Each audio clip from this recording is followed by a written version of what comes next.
உரைப்பையில் பெண்ணின் உடற்பாகங்கள் தமிழர் பகுதியில் பரபரப்பு.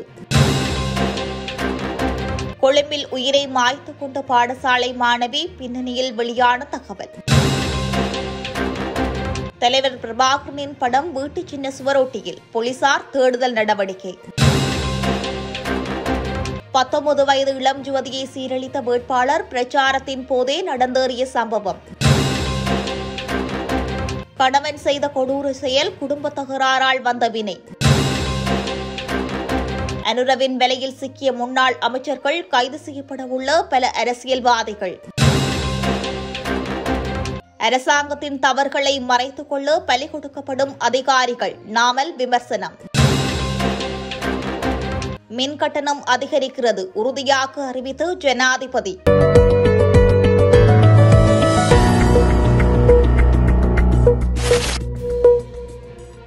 புத்தளம் அருகே கடற்கரையிலிருந்து அடையாளம் தெரியாத பெண் ஒருவரின் உடற்பாகங்கள் மீட்கப்பட்டுள்ளதாக போலீசார் தெரிவித்துள்ளனர். புத்தளம் நுரைச்சோலை பிரதேசத்தை அண்மித்து தழுவை கடற்கரை பகுதியிலிருந்தே இந்த உடற்பாகங்கள் மீட்கப்பட்டுள்ளன. நேற்றைய தினம் மாலை இச்சம்பவம் இடம்பெற்றுள்ளதாக நுரைச்சோலை போலீசார் தெரிவித்துள்ளனர். உரைப்பையொன்றில் கட்டப்பட்டுள்ள நிலையில் பெண் ஒருவரின் இந்த உடற்பாகங்கள் கண்டெடுக்கப்பட்டுள்ளன. சம்பவம் தொடர்பான மேலதிக விசாரணைகளை நுரைச்சோலை போலீசார் மேற்கொண்டுள்ளனர். கொழும்பு கொட்டாஞ்சேனை பகுதியில் உள்ள தொடர்மாடி குடியிருப்பொன்றில் இருந்து விழுந்து உயிரை மாய்த்துக் கொண்டு மாணவியின் மரணம் தொடர்பான விசாரணை கொழும்பு வடக்கு குற்றத்தடுப்பு பிரிவுக்கு மாற்றப்பட்டுள்ளதாக காவல்துறை தகவல்கள் தெரிவிக்கின்றன. கொழும்பின் பிரபல தமிழ் பாடசாலை ஒன்றில் தரம் 11 கல்வி கற்று வந்த குறித்த மாணவி மன அழுத்தம் காரணமாக உயிரை மாய்த்துக் கொண்டதாக தெரிவிக்கப்படுகிறது. அவரது மரணத்திற்கு ஆசிரியர் ஒருவர் மீது குற்றம் சுமத்தி சமூக ஊடகங்களில் செய்திகள் பரப்பப்பட்டு வருகின்றன. இந்த குற்றச்சாட்டுகள் தொடர்பாக காவல்துறை உத்தியோகபூர்வமான பதில் எதனையும் வழங்கவில்லை. எனினும் சம்பவம் தொடர்பாக கொழும்பு வடக்கு குற்றத்தடுப்பு பிரிவு விசாரணைகளை மேற்கொள்வதாக தெரியவந்துள்ளது. முல்லைத்தீவு மாவட்டத்தின் கரைத்துறை பெற்ற பிரதேச சபை தேர்தலுக்காக வீட்டு சின்னத்தில் தமிழரசு கட்சியில் போட்டியிடும் வேட்பாளர் ஒருவர் தனது போஸ்டர்கள் கொடுத்து அச்சிடப்பட்ட சம்பவம் ஒன்று தொடர்பில் போலீசார் வேட்பாளரை தேடும் நடவடிக்கையில் ஈடுபட்டுள்ளனர். முள்ளியவளை கிழக்கு பிரதேசத்தில் வேட்பாளர் பல வீடுகளுக்கு சென்று தமிழீழ விடுதலை புலிகளின் தலைவர் வே பிரபாகரனின் படம் பொறிக்கப்பட்ட வீட்டு சின்னத்திற்கு புல்லடியிடுமாறு துண்டு பிரசுரங்களை வழங்கி வந்துள்ளார். இந்த சம்பவம் கிராமத்தில் பெரும் பரபரப்பை ஏற்படுத்தியுள்ளது. இந்த சம்பவத்தை தொடர்ந்து குறித்த பகுதியில் போலீசார் தேடுதல் நடவடிக்கையை மேற்கொண்டுள்ளதுடன் இவ்வாறு துண்டு பிரசுரங்கள் வாங்கிய மக்களிடம் வாக்குமூலம் பெற்று வழக்கு பதிவு ஒன்று செய்துள்ளார்கள். இதேவேளை குறித்த வட்டாரத்தில் போட்டியிடும் வேட்பாளரை வலைவீசி தேடும் நடவடிக்கையில் போலீசார் ஈடுபட்டு வருகின்றார்கள்.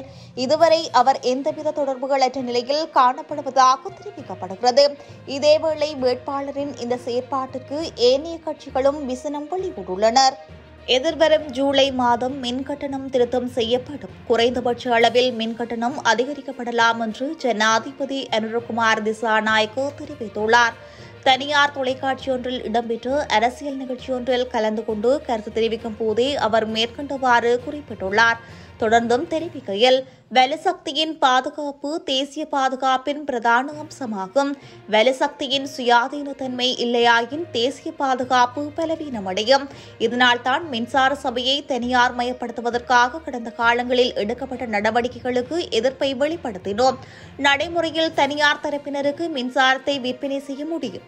இருப்பினும் மின் விநியோக கட்டமைப்பின் தனியுரிமை இலங்கை மின்சார சபைக்கே உண்டு. யார் மின்சாரத்தை உற்பத்தி செய்தாலும் அதனை மின்சார சபைக்கு விற்பனை செய்ய வேண்டும். ஆகவே மின் கட்டமைப்பின் தனியுரிமை அரசிடமே இருக்க வேண்டும். இலங்கை மின்சார சபையை பராமரிப்பதற்கு தொடர்ந்து மக்களின் வரிப்பணத்தை வழங்க முடியாது.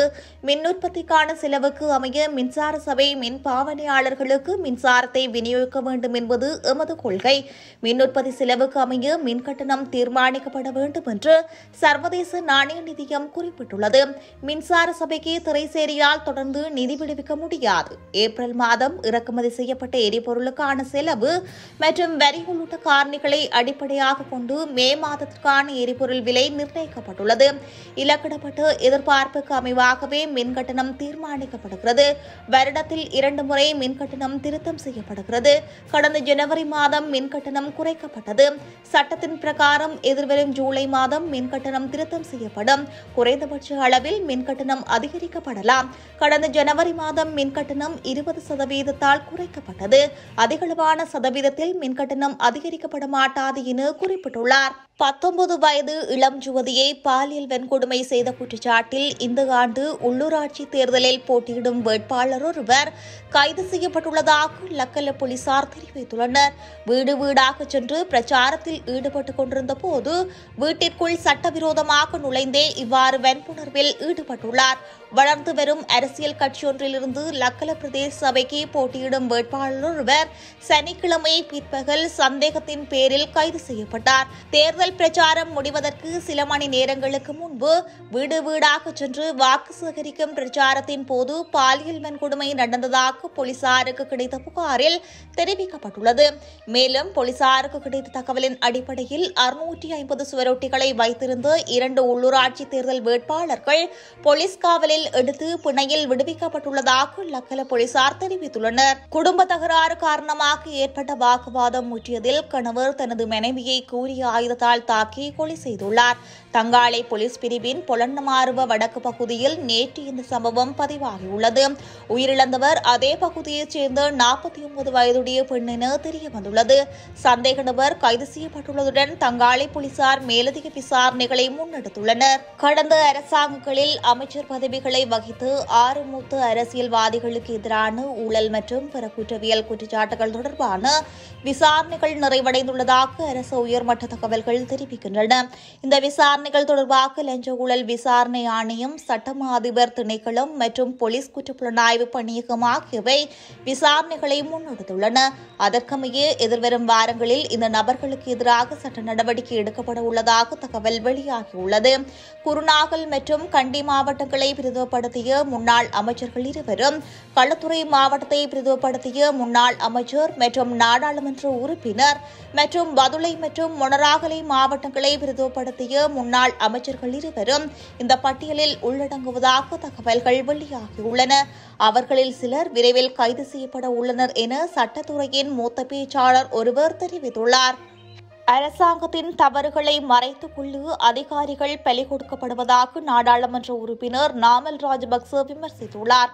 கொழும்பு தொட்டலங்க பிரதேசத்தில் சனிக்கிழமை நடைபெற்ற ஸ்ரீலங்கா பொதுஜன பெரமுனவின் தேர்தல் பிரச்சார கூட்டம் ஒன்றில் கலந்து கொண்டு உரையாற்றும் போதே அவர் இதனை தெரிவித்துள்ளார்.